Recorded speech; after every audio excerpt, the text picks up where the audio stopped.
bà xong có rộp chấm điệp xua bà năng xua đây từ đó bọc mai bằng bọn từng ọc nè á bà nực nông tháng này cứ lục ru bờ rồi bà cứ ban chân chỉ lại free chạy chuồn ai bọc mai bằng bọn tiệt hỏi nè bà chẳng bọc mai bằng bọn đã quạt ban cho một tô sân á bọc mai bằng bọn chui chọi la chui chọi xe bà chui chọi la chọi xe ai lục ru bờ rồi mà nẹt môi nè bà chui chọi la chọi xe ai lục ru bờ rồi mà nẹt môi mà bọc mai bằng bọn là bây giờ từ tụi ban lấy bị xe chỉ riêng rồi tháng ngày bọc mai bằng bọn nè bà từ tụi ban lấy bị xe chỉ riêng rồi tháng ngày sầm mẹp nó khôngថ្ងៃនេះគឺលេខល្អពុកម៉ែបងប្អូនណាបាទទាំងលេខអុកតុងទាំង3លេខពុកម៉ែបងប្អូនបាទ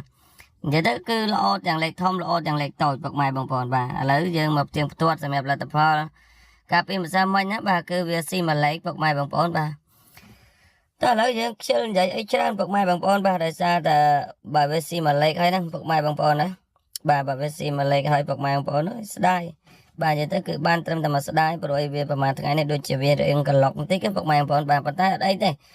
ដោយសារតែនៅក្នុងថ្ងៃនេះគឺលោកគ្រូមានលេខតម្រុយចេញពីខាងលើពុកម៉ែបងប្អូនបាទហើយពុកម៉ែបងប្អូនដឹងស្រាប់ហើយសម្រាប់ឲ្យតែតម្រុយចេញមកពីខាងលើផ្ទាល់នោះគឺมันងាយខុសទេបាទបើសិនជាវាខុសក៏យើងចូលខ្ទង់ដែរពុកម៉ែបងប្អូនថ្ងៃហ្នឹងគឺលេងអុកខ្ទង់ទៅណាថ្ងៃហ្នឹងគឺលេងអុកខ្ទង់ទៅពុកម៉ែបងប្អូនធានាថាដឹងតែចូលហើយពុកម៉ែបងប្អូនបាទដោយសារតែច្បាស់បាទបើសិនជាមិនច្បាស់ក៏មិនបញ្ជាក់ប្រាប់ដែរបាទសូម